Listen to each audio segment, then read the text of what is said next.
सर्वप्रथम की बात कार्यक्रम में आप सभी राष्ट्रवासियों का हार्दिक स्वागत है। भारत में सक्रिय कोविड-19 मामलों की संख्या 3000 को पार कर गई, जिसमें केरल, महाराष्ट्र और दिल्ली नवीनतम लहर में सबसे अधिक प्रभावित राज्य हैं। आंध्र प्रदेश के मुख्यमंत्री एन चंद्रबाबू नायडू ने कहा कि तेलुगु देशम पार्टी के नेतृत्व वाली राष्ट्रीय जनतांत्रिक गठबंधन सरकार गरीबों के लिए काम करती है और उनके लिए सभी कार्यक्रमों को क्रियान्वित करती है। उत्तर पूर्वी दिल्ली के सुंदर नगरी इलाके में दोपहर एक गोदाम में सीएनजी सिलेंडर में विस्फोट होने के कारण 3 नाबालिग भाइयों समेत 4 लोग गंभीर रूप से घायल हो गए। बहुजन समाजवादी पार्टी की अध्यक्ष मायावती ने कहा कि उत्तर प्रदेश में नवनियुक्त कार्यवाहक पुलिस महानिदेशक राजीव कृष्ण के सामने कानून का राज स्थापित करने और समाज के सभी वर्गों के लोगों को राहत प्रदान करने की बड़ी चुनौती है।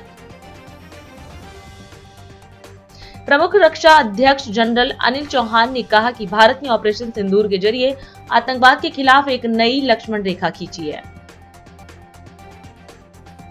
सीडीएस जनरल अनिल चौहान ने एक महत्वपूर्ण आधिकारिक बयान में पुष्टि की कि पिछले महीने पाकिस्तान के साथ हुए सैन्य टकराव के शुरुआती चरण में हुई सामरिक गलतियों के कारण भारत को अपने कुछ लड़ाकू विमान गंवाने पड़े। पश्चिमी विक्षोभ के कारण राजस्थान के कई इलाकों में आंधी चलने एवं बारिश होने का अनुमान है। पूर्वोत्तर भारत में लगातार कई दिनों से हो रही मूसलाधार मानसूनी बारिश के कारण व्यापक भूस्खलन और अचानक आई बाढ़ से कम 25 लोगों की मौत हो गई। भारतीय पुलिस सेवा के वरिष्ठ अधिकारी राजीव कृष्ण ने उत्तर प्रदेश के पुलिस महानिदेशक का कार्यभार संभाला। सिक्किम में लगातार बारिश और भूस्खलन के कारण मुख्य मार्ग के बाधित हो जाने से उत्तर सिक्किम के विभिन्न हिस्सों में करीब 1500 पर्यटक फंस गए। उत्तर प्रदेश के मुख्यमंत्री योगी आदित्यनाथ ने आज आगरा में लोकमाता अहिल्याबाई होलकर जन्म शताब्दी वर्ष स्मृति महोत्सव के अंतर्गत आयोजित संगोष्ठी में उपराष्ट्रपति जगदीप धनखड़ के साथ सहभाग किया। उपराष्ट्रपति ने मुख्यमंत्री योगी की सराहना करते हुए ऐलान किया कि यूपी के 7 स्थानों पर कामकाजी महिलाओं के लिए हॉस्टल बनाए जाएंगे लोक माता की स्मृति में। वहीं इस अवसर पर मुख्यमंत्री योगी ने कहा कि जब समाज अपने राष्ट्र नायकों से प्रेरणा लेकर योजनाएं बनाता है तो कोई बाधा उसे रोक नहीं सकती। उन्होंने कहा कि डबल इंजन सरकार देवी अहिल्याबाई से प्रेरित होकर लोक कल्याण के कार्य आगे बढ़ा रही है। सबसे पहले धनगर, पाल, बघेल, कुरमा, गाडरी, रायका, रेवाड़ी, मालधारी, देवासी। मुझे बचपन में याद है हमारे गांव के रबारी ने मेरा बहुत पालन पोषण किया था। यहां आकर मैं विभूत हूं। इस समाज को मैं नमन करता हूं। 2021 दिसंबर में माननीय मुख्यमंत्री जी ने काशी विश्वनाथ में आदि शंकराचार्य और लोक माता अहिल्याबाई होलकर की प्रतिमा का अनावरण किया। साधुवाद के पात्र हैं और आज घोषणा भी क्या की, पूरे उत्तर प्रदेश में 7 जगह कामकाजी महिलाओं के लिए हॉस्टल बनेंगे लोक माता अहिल्याबाई होलकर की याद में। आज का दिन मेरे लिए अत्यंत गौरव और भावना से भरा हुआ है। इस ऐतिहासिक अवसर का साक्षी बनकर मैं अपने आप को धन्य मानता हूं। लोक माता अहिल्याबाई होलकर की जयंती एक तारीख नहीं है, एक ऐतिहासिक घटना नहीं है, ये हम सब के लिए जीवन दर्शन है। हमें आज के दिन प्रेरणा लेनी पड़ेगी, संकल्प लेना पड़ेगा कि हम उनके आदर्शों पर चलेंगे।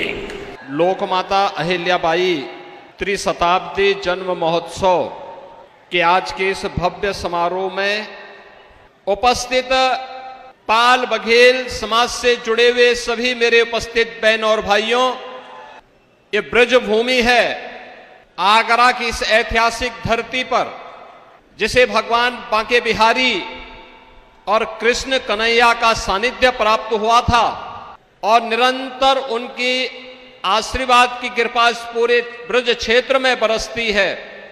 आज इस पावन धरा पर भारत गणराज्य के महामहिम उपराष्ट्रपति जी का इस समारोह में आगमन हुआ है। मैं सबसे पहले प्रदेश सरकार की ओर से आप सभी जनता जनार्दन की ओर से आदरणीय उपराष्ट्रपति जी का हृदय से स्वागत करता हूं, अभिनंदन करता हूं। बहनों और भाइयों, अपने राष्ट्र नायकों के प्रति हमारा उत्तरदायित्व क्या बनता है, उस समारोह, उस उत्तरदायित्व का निर्वहन करने के लिए हमें क्या कुछ करना चाहिए, उसका एक उदाहरण है यह समारोह। लोक माता के द्वारा वे महारानी एक मालवा साम्राज्य की थी, जिसका क्षेत्रफल मध्य प्रदेश और महाराष्ट्र के कुछ अंचलों में था। लेकिन मालवा साम्राज्य के बाहर अखिल भारतीय दृष्टि डाल करके उन्होंने भारत के विरासत के लिए, भारत की सांस्कृतिक विरासत की वास्तविक पहचान करने के लिए मुगल कालखंड में भारत की अस्मिता और अस्तित्व के प्रतीक, आस्था के प्रतीक,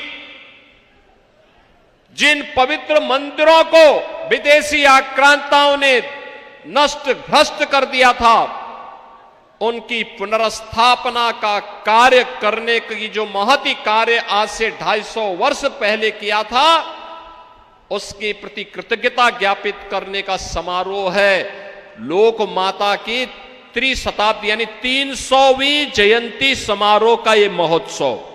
केंद्रीय गृह मंत्री अमित शाह ने कोलकाता के पास न्यू टाउन में केंद्रीय फॉरेंसिक विज्ञान प्रयोगशाला के नए भवन का उद्घाटन किया। 88 करोड़ रुपए की लागत से बने इस अत्याधुनिक केंद्र से पश्चिम बंगाल, झारखंड, बिहार, ओडिशा, असम, सिक्किम और पूर्वोत्तर के राज्यों में साक्ष्य आधारित आपराधिक न्याय प्रणाली को मजबूती मिलेगी। शाह ने कहा कि यह केंद्र सरकार की सुरक्षित, पारदर्शी और वैज्ञानिक साक्ष्य आधारित न्याय प्रणाली की दिशा में एक महत्वपूर्ण कदम है। मेरे लिए बड़ा हर्ष का विषय है कि एक विजन के साथ कई सालों से भारत सरकार सुरक्षित, पारदर्शी और evidence based criminal justice system के निर्माण में लगी है। इसमें आज एक और कड़ी जुड़ने जा रही। दिखने में तो महज 88 करोड़ की लागत से एफएसएल का निर्माण हुआ है, परंतु इस एफएसएल के सीएफएसएल के माध्यम से पश्चिम बंगाल, झारखंड, बिहार, ओडिशा, असम, सिक्किम और उत्तर पूर्व के सभी राज्यों को evidence based criminal justice system develop करने में एक होलिस्टिक अप्रोच की भूमिका का निर्वहन करने में मदद करेगा। ये सभी राज्यों से, पूरे नॉर्थ ईस्ट से कॉम्प्लिकेटेड केस तो यहां आएंगे ही आएंगे, हर विधा के आएंगे, परंतु इसके साथ साथ हमारे 3 नए आपराधिक न्याय प्रणाली से जुड़े कानून और उसके क्रियान्वयन में एविडेंस का महत्व, फॉरेंसिक साइंस का महत्व और उसका दोषियों को सजा कराने में महत्व, ये तीनों प्रक्रिया को समझाने में, अपनाने में और उसको अंततोगत्वा पुलिस स्टेशन तक पहुंचाने में इस एफएसएल का बहुत बड़ा रोल रहने वाला है। क्योंकि भारत सरकार ने समग्र देश के अंदर एक सीएफएसएल का जाला बुनकर 3-3, 4-4 राज्यों के क्लस्टर बनाकर वो 3-4 राज्यों के क्लस्टर की क्रिमिनल जस्टिस सिस्टम को एविडेंस बेस्ड बनाने का एक उपक्रम चालू किया है। अभी तो एफएसएल बनाने का काम है, उसके बाद भारत सरकार का गृह मंत्रालय एक CFSL और इसके अंतर्गत 4-5 राज्यों के क्लस्टर को ये पूरी सिस्टम होलिस्टिक अप्रोच के साथ किस तरह से डेवलप की जा सकती है, इनकी ट्रेनिंग किस तरह से की जा सकती है, इसका अभियोजन में उपयोग किस तरह से किया जा सकता है और सटीक से सटीक नतीजे जल्द से जल्द कैसे प्राप्त हो सकते हैं, ये सारी चीजों को आने वाले 1-2 साल के अंदर हम जमीन पर उतारेंगे। जनवरी 26 से एक क्लस्टर अप्रोच से फोरेंसिक साइंस को थाने तक पहुंचाने का अप्रोच, फोरेंसिक साइंस के उपयोग को एविडेंस में महत्व देने के लिए हर कोर्ट तक पहुंचाने का एक प्रक्रिया, हर छोटे से छोटे थाने में बैठा इन्वेस्टिगेशन करने वाले व्यक्ति को इसका महत्व समझाने का एक अभियान हम जनवरी 26 से चालू करेंगे और इसके माध्यम से समग्र देश की क्रिमिनल जस्टिस सिस्टम को हम तर्क की जगह एविडेंस बेस्ड बनाएंगे, जिससे संदेह की कोई गुंजाइश नहीं रहेगी, शक का लाभ दोषियों को नहीं मिलेगा और जो पीड़ित है उसको न्याय मिलेगा। ये पूरी प्रक्रिया तभी हो सकती है जब पूरे देश में जितने भी पुलिस स्टेशन है, जितने भी हमारे पब्लिक प्रोसिक्यूटर्स हैं और जितने भी कोर्ट है, वो सब ये पूरी प्रक्रिया का महत्व समझे, इसको अपनाएं और अपने कामकाज में उसको महत्व का स्थान दें। तो सेंट्रल फोरेंसिक्स लेबोरेटरी का जो जाला बुनना हम चाहते हैं, उसके माध्यम से क्लस्टर अप्रोच से कॉम्प्लिकेटेड केस में विशेषज्ञों की मदद से निर्णय पर पहुंचना तो है ही, परंतु साथ साथ एक पूरी क्रिमिनल जस्टिस सिस्टम की न्याय प्रणाली में आमूलचूल परिवर्तन करना भी है।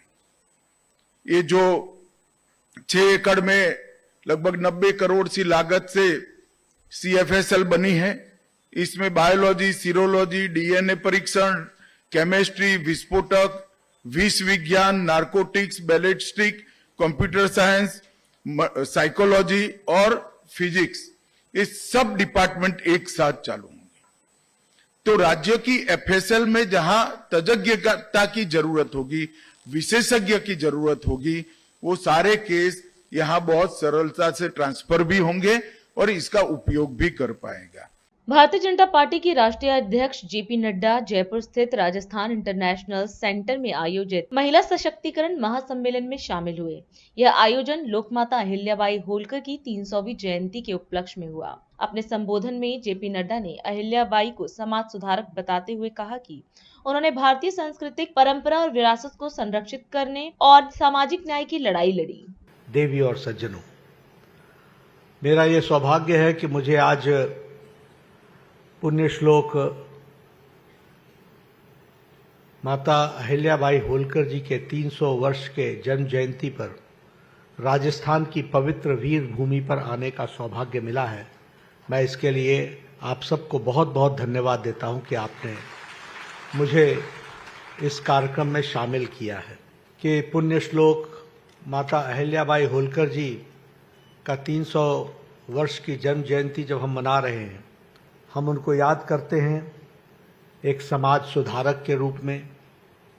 हम उनको याद करते हैं जिन्होंने भारत की परंपरा, भारत की संस्कृति, भारत की विरासत, उसको संजोने का काम किया, उसको पुनर्जागृत करने का काम किया। हम सब जानते हैं कि उन्होंने किस तरीके से सामाजिक न्याय की लड़ाई लड़ी।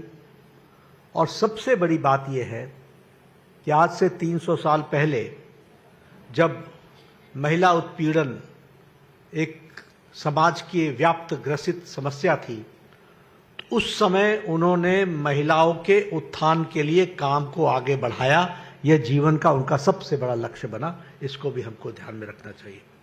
इसलिए विमेन एम्पावरमेंट, महिलाओं को शिक्षा के साथ जोड़ना, प्रोग्रेसिव विचारधारा के साथ स्कूलों का निर्माण करना और उसी के साथ साथ महिलाओं के एम्पावरमेंट के लिए हर तरीके का काम करना, ये हम सब लोगों ने देखा है। आज अगर हम देखें तो आप कल्पना कर सकते हैं कि 300 साल पहले जिस तरीके से समाज की अवस्था थी, जिसमें आंतरिक कलह भी थी, बाहर का अटैक भी था, आक्रमण भी था और आर्थिक दृष्टि से हम टूटे हुए थे। ऐसी अवस्था में जब अहिल्याबाई होलकर जी ने राजपाट संभाला तो उन्होंने तीनों ही फ्रंट पर काम किया।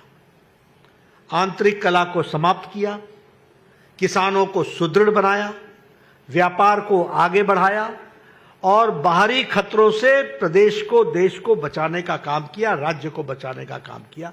यह हम सब ने देखा और साथ में विरासत को भी मजबूतीकरण किया, यह हमने देखा है। और इसलिए आज के दिन हम जब उनको याद करते हैं तो ये सारी बातें हम सबको कितनी आज भी रेलेवेंट दिखती हैं, कितनी आज भी प्रासंगिक दिखती है।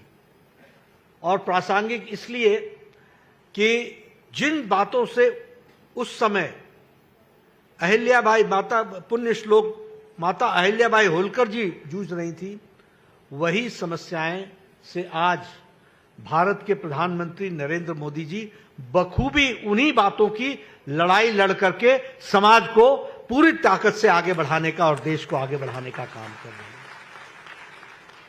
और इसलिए हम ये कह सकते हैं कि अगर मैं प्रधानमंत्री मोदी जी की बात कहूं तो हम ये कह सकते हैं कि उनके नेतृत्व में विमेन डेवलपमेंट नहीं, विमेन लेड डेवलपमेंट की तरफ बढ़ने का काम हुआ है, तो वो प्रधानमंत्री मोदी जी के नेतृत्व में हुआ है। और जब हम डबल इंजन की सरकार की बात करते हैं तो मैं यहाँ भजन लाल जी को इस बात के लिए बधाई देना चाहता हूँ। इनकी बहुत सी स्कीमें हैं जो इन्होंने देश में समाज के लिए, समाज के सभी वर्गों के लिए किया है। फिर चाहे वो हमारा मुलाजिम वर्ग हो, फिर चाहे हमारा किसान हो, फिर चाहे हमारा वो मजदूर हो, फिर चाहे वो स्वास्थ्य का क्षेत्र हो। लेकिन आज अहिल्याबाई होलकर जी से जुड़े हुए महिलाओं के सशक्तिकरण के लिए सिर्फ महिलाओं के ही कार्यक्रमों को आज समर्पित किया है। इसके लिए भी मैं उनको बधाई देना चाहता हूं कि उन्होंने महिलाओं के स्पेसिफिक दृष्टि से और स्वास्थ्य की दृष्टि से, क्योंकि स्वास्थ्य मंत्री आया हुआ है, तो उन्होंने स्वास्थ्य मंत्री के लिए भी महिलाओं के साथ जुड़ा हुआ जो विषय रहा उसको आगे रखने का प्रयास किया है। इसके लिए मैं उनको बधाई देना चाहता हूं जिन्होंने इस कार्यक्रम की रचना की है। आज लाडो प्रोत्साहन योजना इसका शुभारंभ किया गया और जिसमें विमेन एम्पावरमेंट में और खास करके सेक्स रेशियो में जो तकलीफ आती थी उसको निरस्त करने के लिए आपने जो स्कीम को आगे बढ़ाया है, इसके लिए आप बधाई के पात्र हैं। अभी समय है एक ब्रेक का, हम चलते हैं ब्रेक पर, आप कहीं जाए नहीं, छोटा सा ब्रेक। श्रेया फर्निशिंग लेकर आया है आपके लिए होम कलेक्शन, जिसमें आपको मिलता है upholstery fabric, designer curtains, home and office decoratives, carpets and sofa cover कम से कम दाम में कीर्ति नगर में आपके लिए उपलब्ध है। Powered by Kamal Buildtech Private Limited, fulfilling promises. With our professional team and experience of delivering projects, in past we guarantee you peace of mind and top quality work in an affordable price. और अधिक खबरों के लिए आप हमारे YouTube channel दैनिक India दर्पण को अभी सब्सक्राइब करें और नोटिफिकेशन के लिए बेल आइकन को प्रेस करना ना भूलें। राष्ट्र सर्वप्रथम की बात कार्यक्रम में ब्रेक के बाद एक बार फिर आप सभी राष्ट्रवासियों का स्वागत। उत्तराखंड के मुख्यमंत्री पुष्कर सिंह धामी ने हरिद्वार में वात्सल्य गंगा आश्रय का लोकार्पण करते हुए साधु संतों का आशीर्वाद प्राप्त किया। इस अवसर पर मुख्यमंत्री रेखा गुप्ता और महामंडलेश्वर परमानंद जी महाराज भी मौजूद रहे। मुख्यमंत्री ने कहा कि साध्वी ऋतंबरा जी के नेतृत्व में निराश्रित बेटियों के लिए चल रहा पुनर्वास कार्य समाज में आशा और करुणा का प्रतीक बन रहा है। सीएम ने कहा कि पीएम मोदी के नेतृत्व में सनातन संस्कृति के संरक्षण हेतु उत्तराखंड सरकार प्रतिबद्ध है और विकृतियों के खिलाफ सख्त कदम उठाए जा रहे हैं। ये गंगा वात्सल्य आश्रय का लोकार्पण हो रहा और ऐसे अनेक प्रकल्प वात्सल्य ग्राम देश के अनेक राज्यों में चल रहे हैं। पूज्य दीदी साध्वी पीतम्बरा जी। और सच में दीदी माँ को जब भी हम लोग मिलते हैं तो सच में उनके अंदर एक वात्सल्य सबके प्रति दिखाई देता है। और आज बड़ा ये दो उत्सव एक साथ हो रहे हैं, क्योंकि हम लोग आपके पद्म भूषण वाले कार्यक्रम में दिल्ली में नहीं थे। आज उसके बाद पहली बार आपसे भेंट हो रही है, और दूसरा यहाँ पर गंगा वात्सल्य आशय का लोकार्पण हो रहा है। तो मैं समस्त उत्तराखंड वासियों की ओर से, अपनी ओर से आपको बहुत बधाई देता हूँ, बहुत आपका अभिनंदन करता हूँ। और बड़ा सुंदर अवसर है कि आज इस अवसर पर हमारे बीच में दिल्ली में लंबे समय तक, 27 वर्षों के बाद अब दिल्ली की तस्वीर बदलने वाली है, और एक संकल्प लेकर जो दिल्ली को आगे बढ़ा पहले दिन से तमाम प्रकार के अभियानों की उन्होंने शुरुआत की है, और बहुत सादगी से सारे शासन और प्रशासन को चलाने का काम कर रही है। यमुना जी पर उनका संकल्प हम सबके सामने है, और वो आपके संकल्प के साथ साथ हमारा भी संकल्प है, क्योंकि माँ यमुना यहाँ से हम स्वच्छ भेजते हैं। अब वो जहाँ भी जाके होती है, लेकिन हम चाहते हैं कि भाई यमुना जी सच में वहाँ पर जो है, जैसे आज आपने यहाँ स्नान किया, वैसे ही लोग दिल्ली में यमुना जी में स्नान करें। बहुत सुंदर कार्यक्रम में यहाँ पर पधारे अनेक अनेक महानुभाव, जिन्होंने अपना योगदान अनेक प्रकार से दिया है। उसके बारे में दीदी ने और मंच संचालक जी ने और अन्य लोगों ने यहाँ पर उनका परिचय करवाया, लेकिन मैं जानता हूँ बहुत सारे लोग अदृश्य भी होंगे। आप सब आज यहाँ पधारे हैं, देवभूमि उत्तराखंड आए, कई लोग बाहर से भी आए होंगे, अन्य प्रदेशों से भी आए हैं। मैं आप सभी का अपनी ओर से स्वागत करता हूँ, आप सबका अभिनंदन करता हूँ, बहुत बधाई देता हूँ कि सच में उनके द्वारा जो प्रकल्प चलाए जा रहे हैं, उनके बारे में जितना कहा जाए कम है। कम कहकर ज्यादा काम करना। कोई अगर उनको आत्मसात कर सकता है, सीख सकता है, पाथेय उनका प्राप्त कर सकता है, तो मैंने स्वयं वात्सल्य ग्राम में मैं वहाँ गया, दीदी माँ का एक कार्यक्रम था, उसमें उन्होंने मुझे बुलाया था, और मैंने देखा कितनी बेटियां, कितनी प्रकार से अनेक कोई इंजीनियरिंग कर रहा है, कोई डॉक्टरी कर रहा है, कोई अन्य पढ़ाई कर रहा है, तमाम प्रकार की डिग्रियां ले रहा है। उनके जीवन को बदलने का काम आपके प्रभुत्व द्वारा और आपके संकल्पों के द्वारा हो रहा है। और मैं तो जब लखनऊ विश्वविद्यालय में पढ़ता था, उस समय मैंने राम जन्मभूमि आंदोलन जब चल रहा था आपका, तब मैंने एक सभा में मैंने आपका उद्बोधन सुना, और सच में मेरे जैसे हजारों लाखों लोग आपके उद्बोधनों से, आपके भाषणों से, और उस समय जो आपने संघर्ष किया, उस संघर्ष को जिन्होंने देखा, वो सब उस दिशा में प्रेरित हुए। आप हमारे सनातन की ध्वज वाहिका है, पूरे सनातन को आगे ले जाने का काम आपके माध्यम से हो रहा है। मैं भगवान से प्रार्थना करूंगा, माँ गंगा से प्रार्थना करूंगा कि दीदी माँ स्वस्थ रहें, और लंबे समय तक दीदी माँ का आशीर्वाद, और इसी प्रकार समाज को जो आगे बढ़ाने का काम है, वो आपके माध्यम से लगातार होता रहे। छत्तीसगढ़ के मुख्यमंत्री विष्णुदेव साय आज दुर्ग में आयोजित चंद्रनाहु कुर्मी क्षत्रिय समाज के 53वें केंद्रीय महाधिवेशन में शामिल हुए। इस अवसर पर उन्होंने समाज के गौरवशाली इतिहास की सराहना की और कहा कि समाज के मेहनत, परंपराओं के प्रति सम्मान और विकास के लिए समर्पण पूरे प्रदेश के लिए प्रेरणादायक है। मुख्यमंत्री ने कहा कि चंद्रनाहु कुर्मी क्षत्रिय समाज ने छत्तीसगढ़ के विकास में अनुकरणीय योगदान दिया है। उन्होंने यह भी आश्वासन दिया कि राज्य सरकार प्रधानमंत्री नरेंद्र मोदी की गारंटी के साथ समाज के कल्याण और प्रदेश के समग्र विकास के लिए प्रतिबद्ध है। ये चंद्रनाहु कुर्मी क्षत्रिय समाज के इतिहास बहुत गौरवशाली है।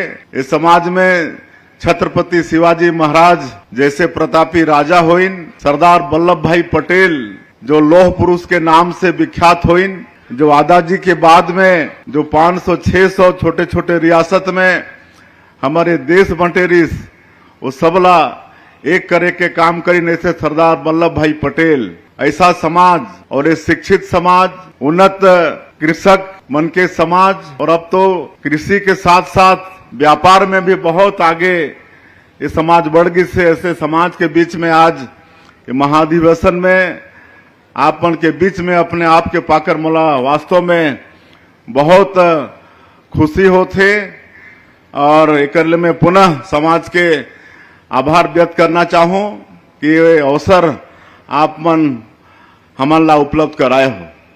और बहुत एकन बात हुई से आज तो मैं सिर्फ आपन के दर्शन लाभ करे बर आए हूं।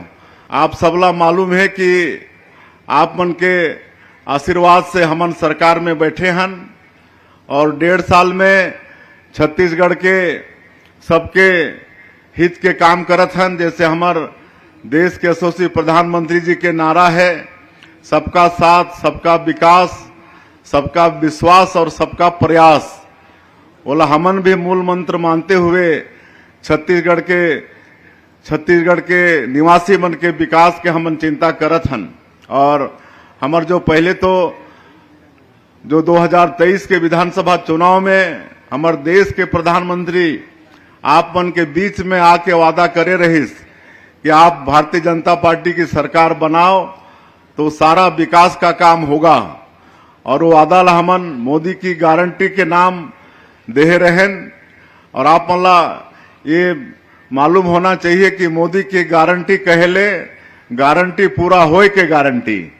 और जो भी वादा रही से मोदी की गारंटी में, चाहे वो प्रधानमंत्री आवास के बात हो, चाहे किसान मन के धान के खरीदी 21 क्विंटल प्रति एकड़ या 3100 रुपया प्रति क्विंटल के दाम, या 2 साल के बकाया बोनस, या आज 70 लाख से ज्यादा हमार माता बहनी मल्ला महतारी बंधन के 1000 रुपया हर महीना जात है। ये सब मोदी के गारंटी के काम ला हमन पूरा करे के प्रयास करे हैं। आज वो सबला बताए के अवसर भी नहीं है, समय भी नहीं, और आप सब जानत भी है। आज रामलला दर्शन योजना के माध्यम से 22,000 से ज्यादा राम भक्त बने योजना के लाभ ले चुकी हैं। अब मैं एक चीज और बताता हूं कि अभी हमन मुख्यमंत्री तीर्थ यात्रा दर्शन योजना भी शुरू करे हैं और लगातार नया नया रिफॉर्म भी लानत हन। हमन जितना जो भ्रष्टाचार के रास्ता रिस वो सबला बंद करके पूरा डिजिटलाइजेशन के तरफ, पूरा ऑनलाइन के तरफ हमन बढ़त हन। आज यहाँ आपन के समाज के गौरव बैठे हैं, टंकराम वर्मा जी बैठे हैं। आज जमीन के रजिस्ट्री में कितना पहले घपला उपला होत रही से, काकरो जमीन काकर खाता और कोई खड़ा होके बेदारत रही, रजिस्ट्री भी हो जात रही। आज ऐसा क्रांति आज राजस्व मंत्री और हमारे पंजीयन विभाग के सहयोग से हमन एमा 10 क्रांति लाए हन कि अब ऐसा कोई फेक रजिस्ट्री नहीं होने वाला है। और रजिस्ट्री के तत्काल बाद नामांतरण हो जाही, 1 घंटा भी नहीं लगे, रजिस्ट्री के तत्काल बाद नामांतरण भी हो जाही। एकर भी व्यवस्था हमन करे हैं। और कोई अगर मतलब अपन हक त्यागना चाहत है, काबर की ये देखे बर आते आज प्रधानमंत्री आवास हमन देत हन तो बेटा के नाम से जमीन नहीं है, बाप के नाम से है। अगर बाप बेटा के जमीन देते तो पहले रजिस्ट्री कराना पड़त रही से, उनमें खर्चा होत रही। लेकिन अब मात्र 500 रुपया में वो हक त्याग करके अपन बेटा के नाम से या बेटी के नाम से जमीन दे सकत है।